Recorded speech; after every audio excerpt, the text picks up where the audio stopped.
In King Curtis's world, every note has a purpose. Every harmony follows a rule. But on the streets of New York, there is only one rule: chaos. And on a hot August night, the street came to collect a debt he didn't know he owed. The blade that killed him wasn't an act of revenge. It wasn't a robbery gone wrong. It was a correction, a brutal reminder that no beautiful melody can drown out the noise of a violent world. So how does a life built on beautiful melodies end in such a dissonant, violent chord? And that noise, the sound of that violent world, it wasn't just the sound of his death. It was the sound of his birth in a world of dust, desperation, and the deep, mournful cry of the blues. Curtis Owsley, the man the world would come to know as King Curtis, was born on February 7, 1934 in Fort Worth, Texas. In the 1930s, Fort Worth was a city of harsh contradictions. By day, it still carried the swagger of its cowtown past, a place where the myths of the American West felt alive in the sprawling stockyards and the sight of 10-gallon hats on dusty streets. It was a city built on cattle, oil, and a rugged frontier self-reliance. But beneath that veneer, it was a tough, gritty, working-class city, reeling from the twin cataclysms of the Great Depression and the Dust Bowl. With unemployment rates in Texas soaring towards 30% for many families, especially African American families, life was not a myth. It was a daily, grinding struggle for survival.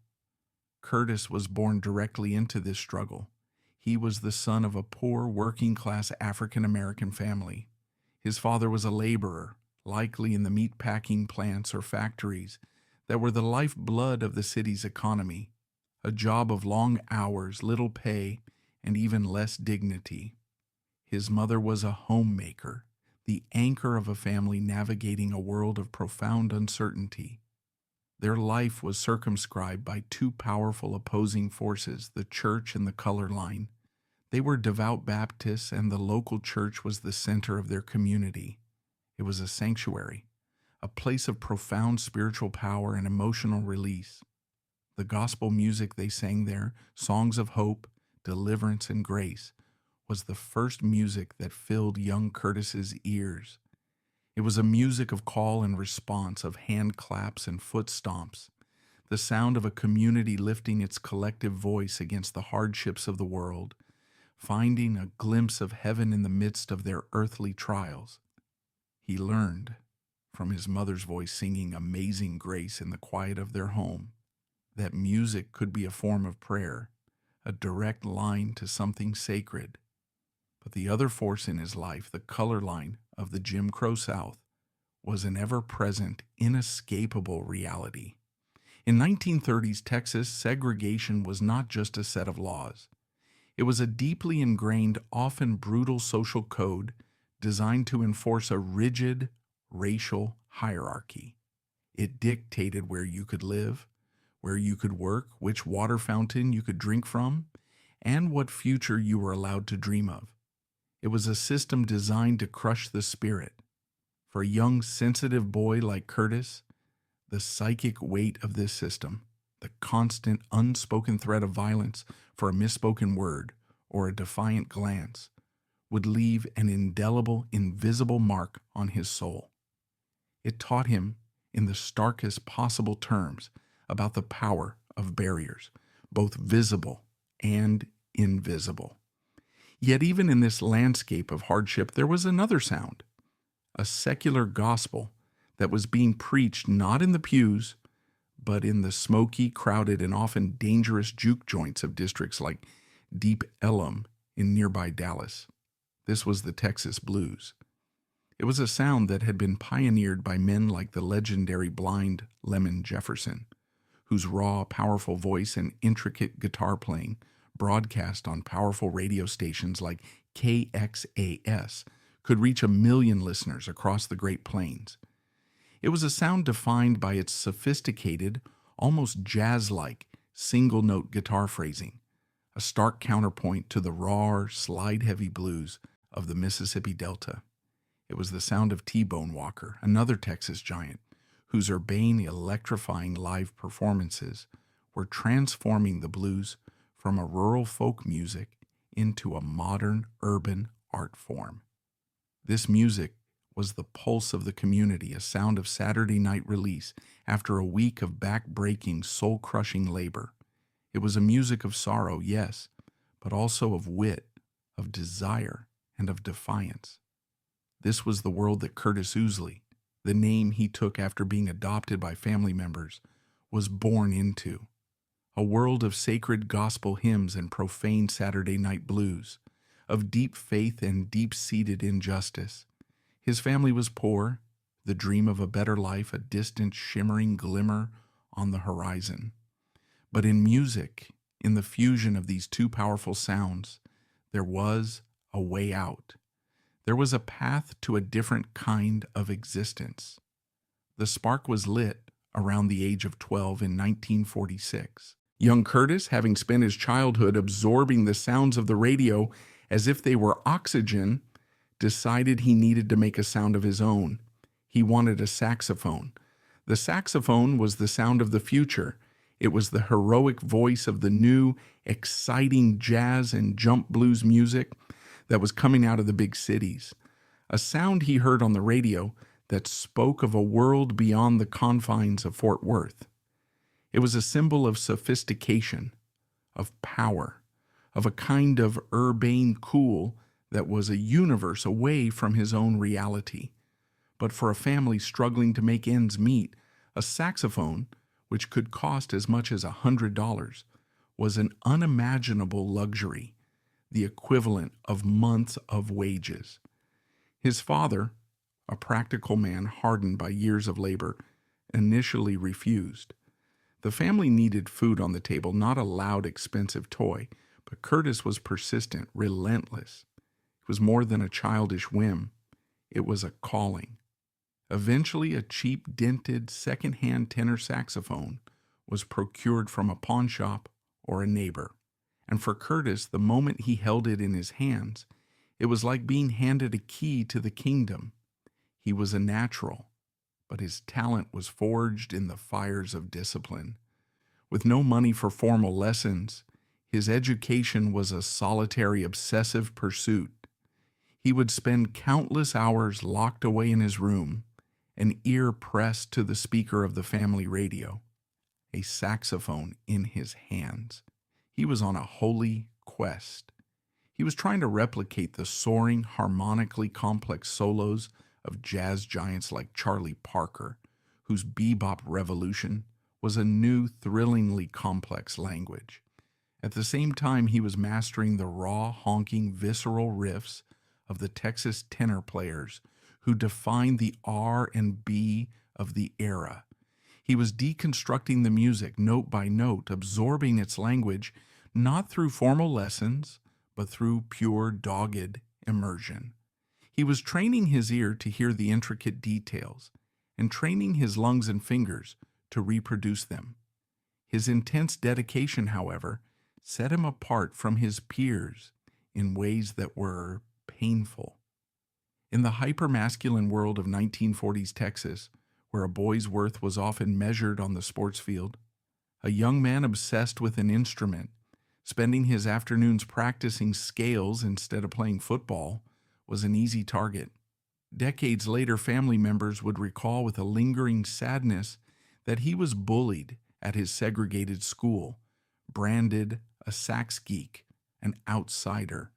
It was a painful, isolating experience that fostered a deep-seated insecurity, a feeling that his passion made him strange, that he didn't quite belong. It was a vulnerability, a wound to his young pride that he would carry with him for the rest of his life. And it was a vulnerability that he would later, with great determination, mask behind the bold, confident, and unshakable persona of the king. He found his tribe, his sanctuary, not in the schoolyard, but in the music room of I.M. Terrell High School, a segregated school for African American students that, against all odds, had a surprisingly strong and vibrant music program. It was a haven for kids like him. He joined the school orchestra, learning the fundamentals of classical music, of reading charts, of playing as part of an ensemble. But the rigid structure, the demand to play only the notes on the page, chafed against his improvisational spirit. His real education was still happening after school, in the back rooms, and on the small rickety stages of the local juke joints, where the language of the blues was spoken with a raw, unvarnished truth. By the time he was 16 in 1950, he had formed his first band, a teenage blues outfit, called the Blue Notes. They played the local circuit, covering the hits of Muddy Waters and their local hero T-Bone Walker, earning a few dollars and, more importantly, a local reputation. It was in these rough, crowded, and sometimes dangerous clubs where a song's success was measured by the number of people on the dance floor that he learned how to be a performer. He learned how to command a stage, how to work a crowd, how to build a solo from a whisper to a scream, how to hold his own in a competitive, cutthroat environment. One little-known story from this time, passed down through family lore as a testament to his youthful audacity, tells of a teenage Curtis playing a gig at a club where T-Bone Walker himself was in the audience. During a break, the audacious teenager, full of the fearless confidence of youth, reportedly approached the legendary guitarist and showed him a new, catchy riff he had written. While never confirmed, the story became a cherished piece of family lore, a testament to a teenage genius already composing for legends, even if only in the shadows. But as much as he loved the Texas blues scene, he could feel its limitations. It was a closed circuit. The ceiling for a black musician in the Jim Crow South, no matter how talented, was brutally low. The stories of a different world, a world of greater opportunity, of integrated bands and colorblind recording studios, were filtering down from the north. They were stories of a place called Harlem, a mythical city within a city, the cultural capital of Black America. In 1952, at the age of 18, with his high school diploma in hand and his saxophone case as his only real luggage, Curtis Owsley made the decision that would change his life and the sound of music forever. He left Texas. He left the dust, the juke joints, and the suffocating weight of segregation behind. He boarded a bus and headed for the bright, terrifying lights of New York City in search of a kingdom. But a kingdom is not found. It is forged in fire and conquered in chaos. The boy from the dusty plains had mastered the language of his homeland, but he was about to enter a concrete jungle that spoke 1,000,000 different dialects at once. To claim a crown in this new world, he would have to be more than just a great musician. He would have to become a survivor. The New York City that greeted 18-year-old Curtis Owsley in 1952 was a world away from the dusty, sun-baked plains of Texas. It was a roaring, chaotic, and electrifying metropolis, a concrete jungle of 1,000,000 different rhythms, all playing at once. He arrived in Harlem, a neighborhood that was itself a universe. This was the era after the fabled Harlem Renaissance, a time of immense cultural energy, but also profound social change and simmering tension. It was the destination, the promised land, for hundreds of thousands of African Americans who, like Curtis, had made the great migration from the South, seeking to escape the brutalities of segregation and chase the dream of a new life. He moved in with an uncle, finding a small room in the vibrant, crowded world of Spanish Harlem. This wasn't just the Harlem of jazz clubs and gospel churches. It was a neighborhood where the rhythms of the American South were colliding and mingling with the fiery percussive sounds of the growing Afro-Latino community. The culture shock must have been immense. The slow, loping, behind-the-beat rhythm of the Texas blues was suddenly replaced by the frantic, ahead-of-the-beat tempos of the city's bebop jazz clubs and the hot, syncopated pulse of mambo and salsa pouring out of the open windows of tenement apartments. For a young man whose entire musical language was built on the Texas shuffle, it was like learning to speak all over again. For a young musician, Harlem was the ultimate university, and Curtis enrolled himself immediately. It was an education with a triple major, pursued in 3 distinct classrooms. The first was the classroom of jazz. He would spend his nights as a musical pilgrim, traveling to legendary clubs like Birdland and Minton's Playhouse. He'd stand in the back, a broke teenager from Texas, just listening, absorbing the revolutionary high-speed harmonic language of the bebop giants. This was the era of Charlie Parker, Dizzy Gillespie, and Thelonious Monk. They were playing a music that was dense, complex, and intellectually ferocious. From them, Curtis learned about advanced harmony, about the art of improvisation at breakneck speed, about how to navigate complex chord changes with grace and intelligence. It was a graduate-level course in musical theory, taught not in a classroom, but in a cloud of cigarette smoke. His second classroom was the Temple of R&B, the Apollo Theater on 125th Street. The Apollo was more than just a venue. It was the sacred ground of black popular music. Here, he soaked in the raw, gospel-infused energy of the emerging rhythm and blues scene. He watched the powerhouse performances of singers like Ruth Brown and Big Joe Turner, studying the way they could whip a crowd into a frenzy. He listened to the honking and squealing saxophonists who were the stars of these shows, players who valued raw physical power and emotional directness above all else. From the Apollo, he learned about showmanship, about energy, and about the deep, unbreakable connection between R and B and the call and response tradition of the Baptist church he had grown up in. His third classroom was the street itself.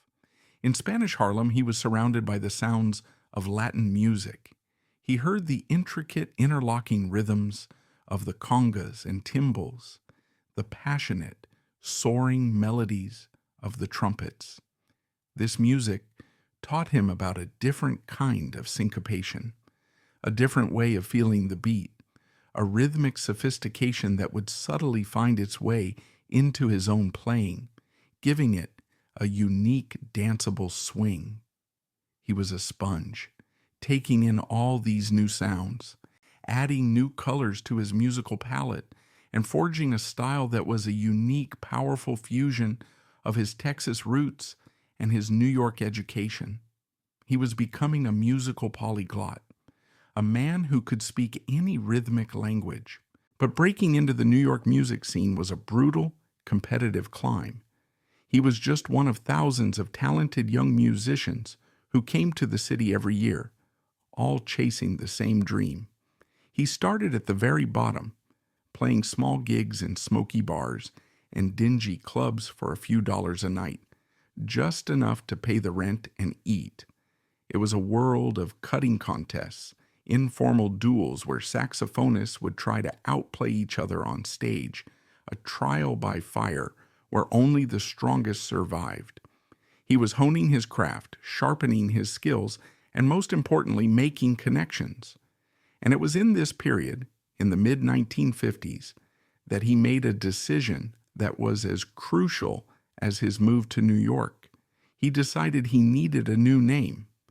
Curtis Ousley was the name of a boy from Texas, the sax geek who had been bullied in the schoolyard. He needed a name that reflected his ambition, a name that could act as a suit of armor in the cutthroat world of New York, a name that commanded respect, inspired by the regal, sophisticated, and powerful image of jazz royalty like Duke Ellington and Count Basie. He chose a name that was a bold, audacious declaration of his intent. It was an act of self-coronation. He began to call himself King Curtis. It was more than a stage name. It was an identity, a persona.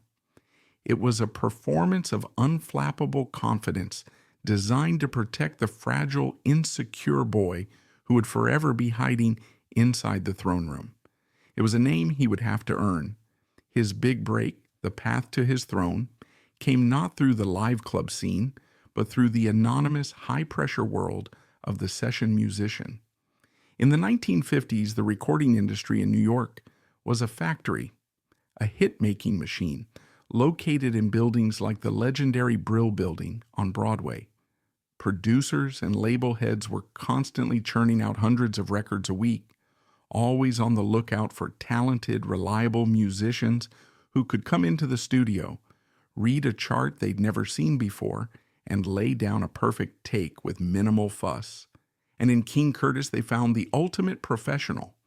In 1953, he played on his first major session for the most important R&B label in the world, the legendary Atlantic Records.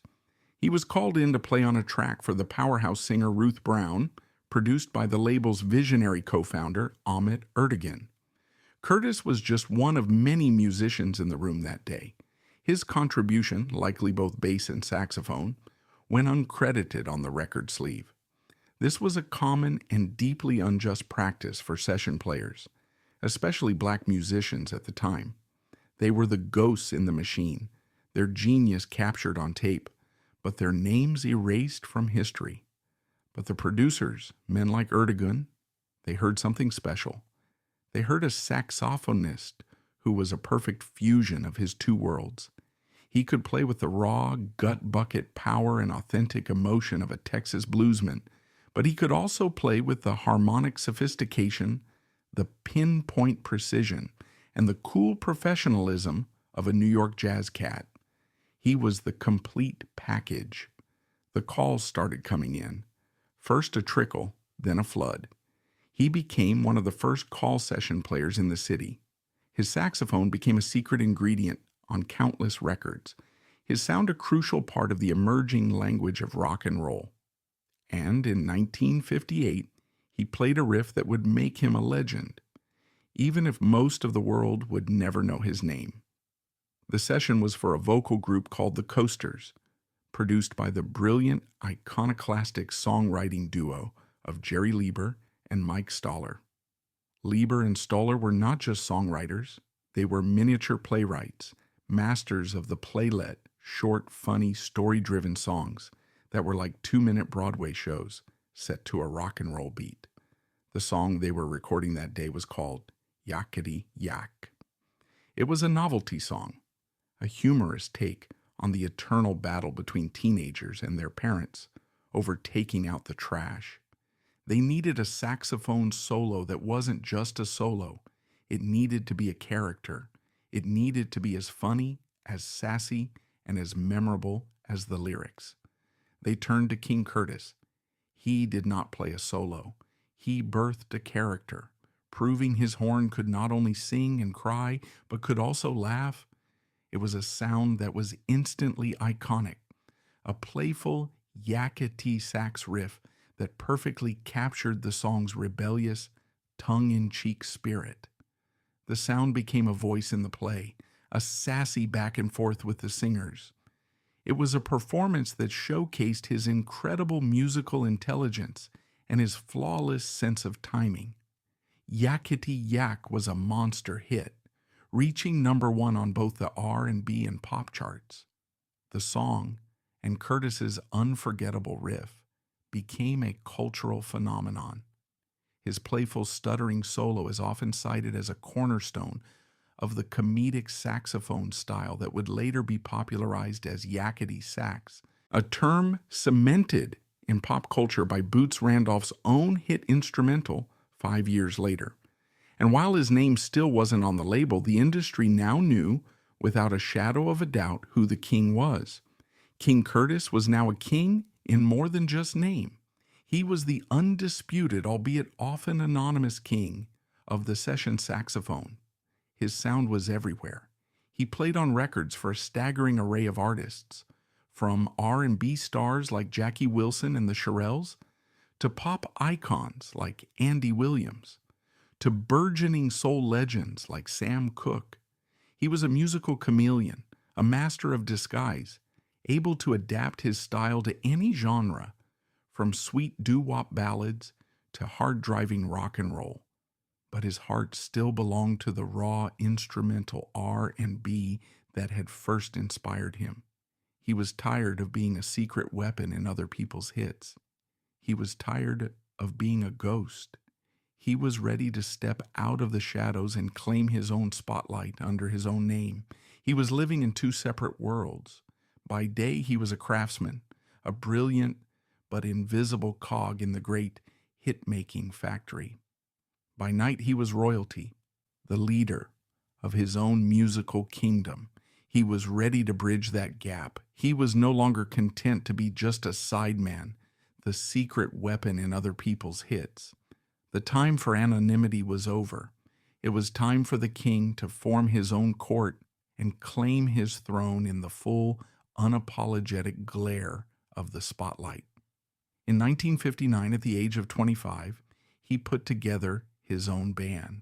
This was not just another pickup group for a weekend gig. This was a declaration of independence. He assembled a tight, powerful unit of the finest seasoned session players in New York, musicians who, like him, could read any chart, play any style, and lock into a groove with telepathic precision. He called them, with a fitting sense of grandeur, the King Curtis Orchestra. This was his vehicle, the platform from which he could finally showcase his own singular, unadulterated vision. He stepped out from the shadows of the session world and into the center stage spotlight, transforming from a brilliant instrumentalist into a charismatic and commanding bandleader. He had a natural stage presence, honed in the rough and tumble juke joints of Texas. He wasn't a flamboyant, acrobatic performer in the mold of a Little Richard. His was a different kind of power, a cool, unflappable confidence.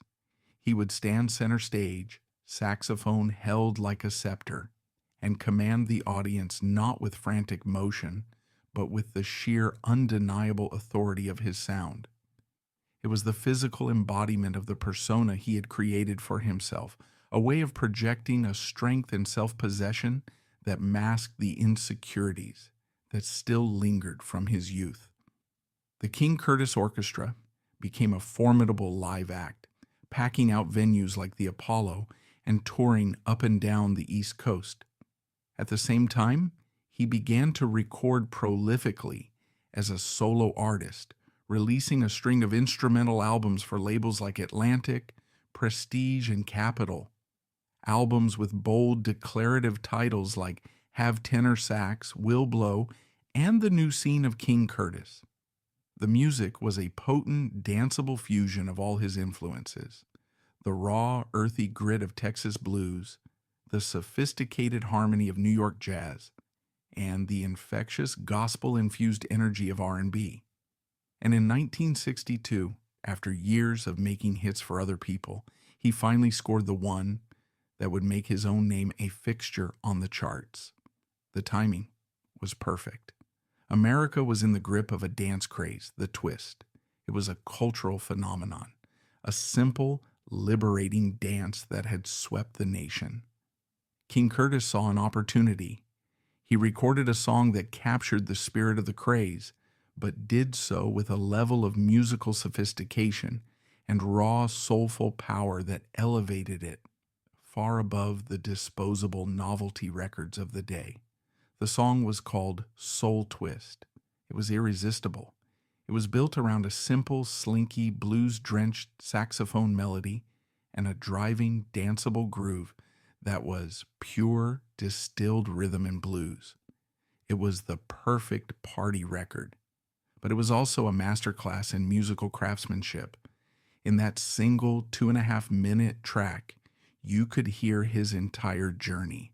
The soulful cry of the Texas blues, the rhythmic punch of the Apollo, and the sophisticated jazzy phrasing he had absorbed in the clubs of 52nd Street.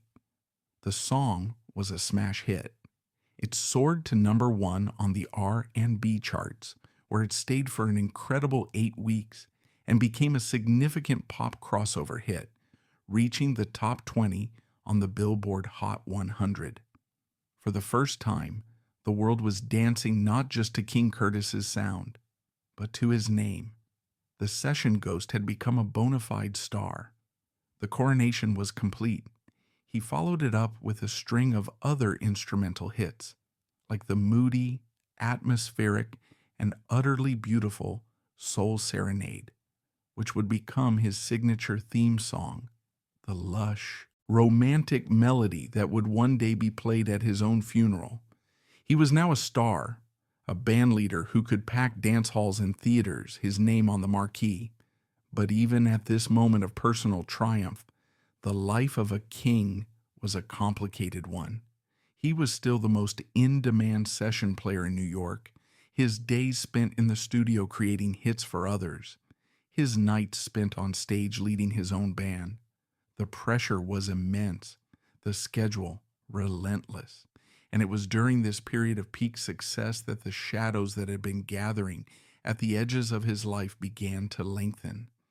The casual drug use of the Harlem nightlife scene, once a way to fit in or unwind, was reportedly becoming a more regular habit, a dangerous crutch to lean on against the crushing weight of his dual careers. The kid from Texas had his crown, but it was a heavy one to wear. It was his work behind the scenes, back in the studio as a session player, and increasingly as an arranger and band leader for other artists, that would ultimately cement his legacy as one of the true architects of the soul music era. The 1960s were the golden age of soul music, a sound that was becoming the voice of a generation and the soundtrack to a revolution. And King Curtis was at the very heart of it. His saxophone was the common thread, the secret link that connected countless classic records. As the go-to arranger for Atlantic Records' visionary producer Jerry Wexler, Curtis was not just playing on records, he was shaping them. He was the one who would take a singer's raw vocal performance and build a musical world around it, writing the horn charts, directing the rhythm section, and adding his own inimitable saxophone as the final crucial touch. In 1964, he was called into a session for one of the era's greatest voices, Sam Cooke. The song was a monumental, deeply personal, and politically charged anthem that Cooke had written in response to the growing civil rights movement. It was called A Change Is Gonna Come. Curtis was brought in to play the saxophone solo.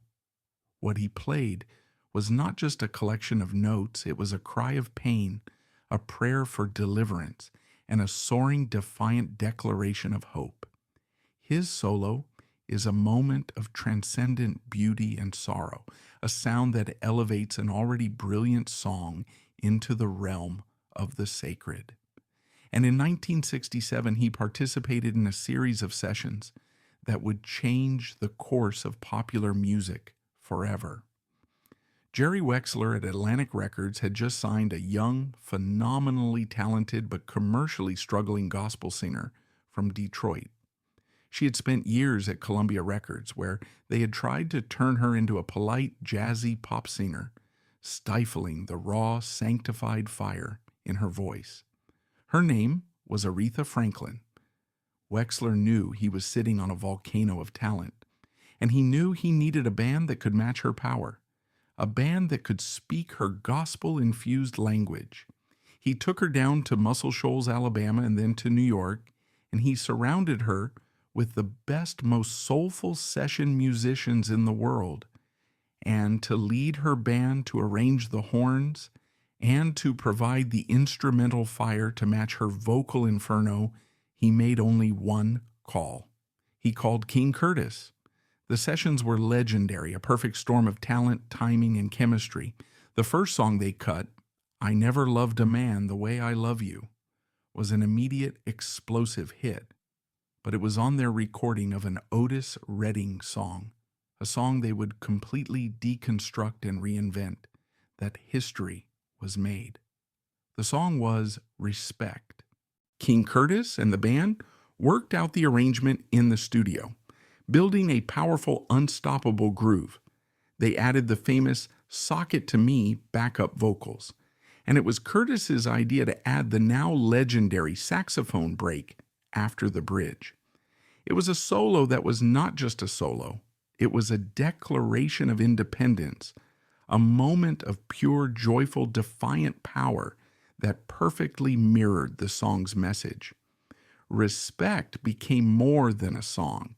It became an anthem for the civil rights movement, for the feminist movement, for anyone, anywhere, who had ever demanded to be seen and heard. It became Aretha Franklin's signature song, the track that crowned her the undisputed Queen of Soul. And the powerful, soulful, testifying voice of King Curtis's saxophone was right there at her side, a royal fanfare for the new queen. He became Aretha's musical director, her trusted bandleader on the road and in the studio. He was her musical right hand, her co-conspirator. His saxophone was an essential, inseparable part of her sound on a string of classic, era-defining hits, from the gritty Chain of Fools to the gospel-infused I Say a Little Prayer.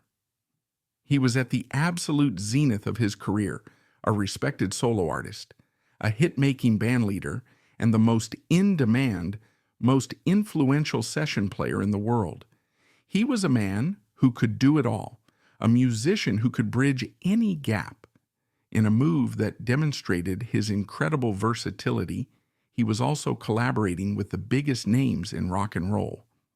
In 1970, he was called into the studio to play on the raw, primal scream of John Lennon's Cold Turkey, his saxophone providing a jarring avant-garde, almost painful texture to the song's harrowing depiction of heroin withdrawal.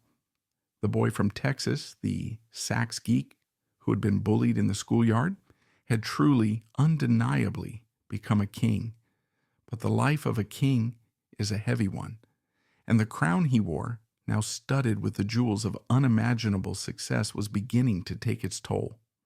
Publicly, he had it all: the hits, the respect, and the title as musical director for the Queen of Soul. But the relentless performance of being the king was beginning to fracture the man behind the persona. Curtis Ousley was beginning to buckle under the weight of his own legend, and the shadows that had followed him from Texas were growing longer, threatening to consume the very light he had worked so hard to create.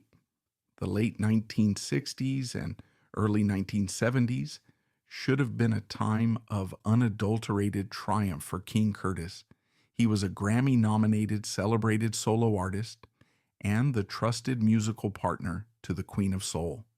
His band, now famously known as the Kingpins, and featuring a legendary lineup that included virtuosos like guitarist Cornell Dupree, bassist Jerry Jemmett, and drummer Bernard Pretty Purdy, was arguably the tightest, funkiest, and most respected live act in the business. They were the gold standard. In March of 1971, he released what many consider to be his definitive masterpiece, the album Live at Fillmore West. Recorded over a series of legendary, sweat-drenched nights in San Francisco, the album was a tour de force. The shows featured the Kingpins backing the Queen herself, Aretha Franklin. But before the Queen took the stage each night, the King and his court would play their own blistering opening set. The Live at Fillmore West album captured that energy perfectly. It was the sound of a band at the absolute peak of its powers, a brilliant, telepathic fusion of soul, funk, jazz, and rock. On tracks like Memphis Soul Stew, you can hear Curtis not just as a player, but as a master of ceremonies, introducing each member of his band as they build the groove from a simple bass line into an explosive, full band inferno. The album was a massive critical and commercial hit, and it seemed to cement his status as a living legend, a king secure on his throne. But behind the triumphant sound of his saxophone, A darker, more turbulent story was unfolding. The relentless pressure of his career, the constant touring, the endless demands of the studio, the responsibility of being a band leader and a producer had all taken a toll. And for a man who had come of age in the tough, drug-saturated world of the New York music scene, there were always temptations, always false promises of escape from the crushing weight of the crown. For years, Curtis had been struggling with a growing addiction to drugs, particularly cocaine, and, according to some accounts, heroin. In the high-pressure world of the 1960s music industry, this was a tragically common story. But for Curtis, it was more than that. Friends and colleagues would later speculate that it was a form of self-medication. It was a way to numb the deep-seated insecurities that had haunted him since his childhood, as the bullied sax geek in Texas.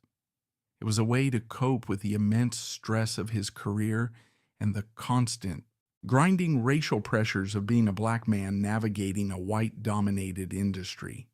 He had built the persona of the King, a figure of cool, unflappable confidence. It was a suit of armor he wore to protect himself. But the man behind the crown, Curtis Ousley, was still fighting his own private battles. Drugs were a way to silence the doubts, to numb the pain, and to keep the armor from cracking. His addiction began to escalate. He was for a long time a high-functioning addict, a man whose prodigious talent and ironclad professionalism allowed him to continue working at the very highest level. He never missed a note. He never slurred a solo. But the cracks were beginning to show in his personal life. There were stories of missed appointments, of moments of paranoia and erratic behavior, a growing shadow behind his once radiant, easy smile. The King was beginning to look tired, and the world around him was becoming a more dangerous, more volatile place. By the early 1970s, the optimism and unity of the civil rights era had given way to a new, more cynical and violent reality. The drug epidemic that was sweeping through Harlem and other urban centers was leaving a trail of devastation, turning neighborhoods into war zones. The man whose music once soared with the defiant hope of the civil rights era was now living in a city that felt, to many, like it was on the brink of collapse. He owned a brownstone on West 86th Street in Manhattan, a symbol of his hard-won success, a home that should have been a sanctuary from the chaos of the city. But on a hot, humid, and volatile summer night in 1971, the chaos would follow him home. It would come right to his doorstep. It was Friday, August 13th, 1971, a date now infamous for its bad luck. It was a hot, oppressive summer night in New York City. King Curtis had spent the day, as he had spent so many thousands of days before, in the studio, working on a session. Late that evening, he returned to his apartment. As he was struggling to carry an air conditioning unit up the steep front steps of his brownstone, he noticed two men loitering on his stoop. They were strangers, and according to later police reports, they were using drugs. What happened next is a tragic, chaotic blur, a story stitched together from the fractured memories of eyewitnesses and the cold language of police reports. An argument broke out. Curtis, protective of his property and his home, confronted the men and told them to leave. It was a mundane, pointless city confrontation, the kind that happens 1,000 times a day, but this one escalated with terrifying, senseless speed. One of the men, a 26-year-old with a history of petty crime named Juan Montanez, became belligerent. The argument turned into a physical altercation, a scuffle on the steps, and then Montanez pulled a knife. In the struggle that followed, King Curtis, the man whose breath had created so much beauty, so much joy, the man whose sound had filled the world's grandest concert halls, was stabbed once, brutally, in the chest. He was rushed to the nearby Roosevelt Hospital, but the damage was too severe. The knife had pierced his heart. At 11:45 p.m., doctors pronounced him dead. He was 37 years old. The king was dead. The news of his murder sent a shockwave of grief and disbelief through the music world. It seemed impossible, incomprehensible. A man of his stature, a musical giant, killed not in a dramatic plane crash or a rock and roll overdose, but in a senseless, random act of street violence over nothing. His funeral was held in Harlem, New York, a testament to the city that had crowned him king. The church was filled with the giants of music and culture, from Stevie Wonder to Jesse Jackson. In the most poignant and heartbreaking moment, Aretha Franklin, the queen he had served so loyally, stood before his casket. She didn't sing his famous theme, but a gospel hymn that spoke to their shared roots, a soaring, grief-stricken rendition of Never Grow Old. It was a final, devastating tribute from a queen to her fallen king, her voice a river of sorrow for her friend and musical partner. Juan Montanes was eventually convicted of manslaughter. For taking the life of a musical king, he served just a few years in prison before being paroled. The motive was never fully clarified, officially listed as a dispute, but forever lost in the murky, desperate world of drugs and street-level violence that had finally claimed one of music's brightest lights. The murder of King Curtis was not just the end of a life, it was a symbol of a darker, more violent era, a tragic and senseless end to a story that should have had so many more verses left to play. The king was dead. A single brutal act of violence on a city street had silenced one of the most powerful and joyful voices in popular music. The shock was immediate, the grief profound. But you cannot kill a sound. You cannot murder an echo.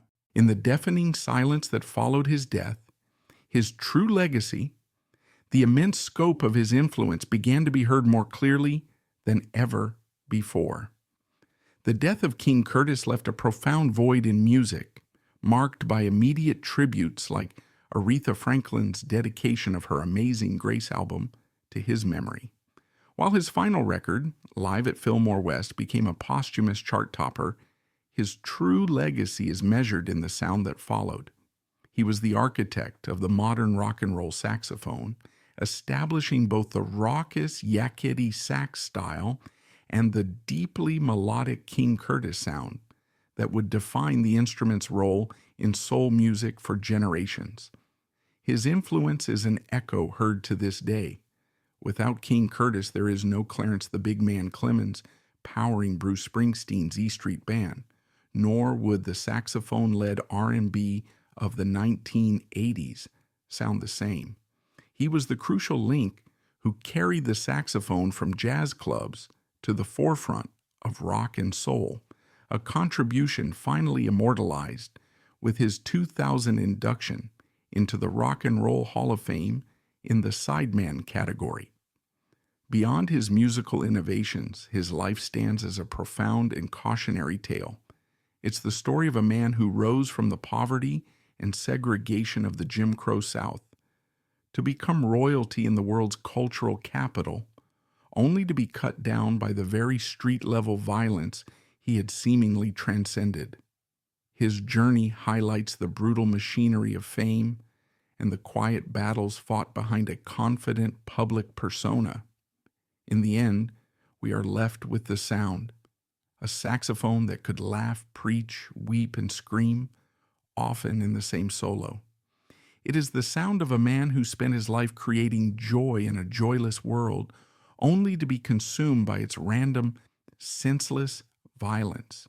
He was a king whose reign was cut brutally short, but on countless timeless records, his laughter echoes forever, a defiant, immortal answer to the darkness that took him.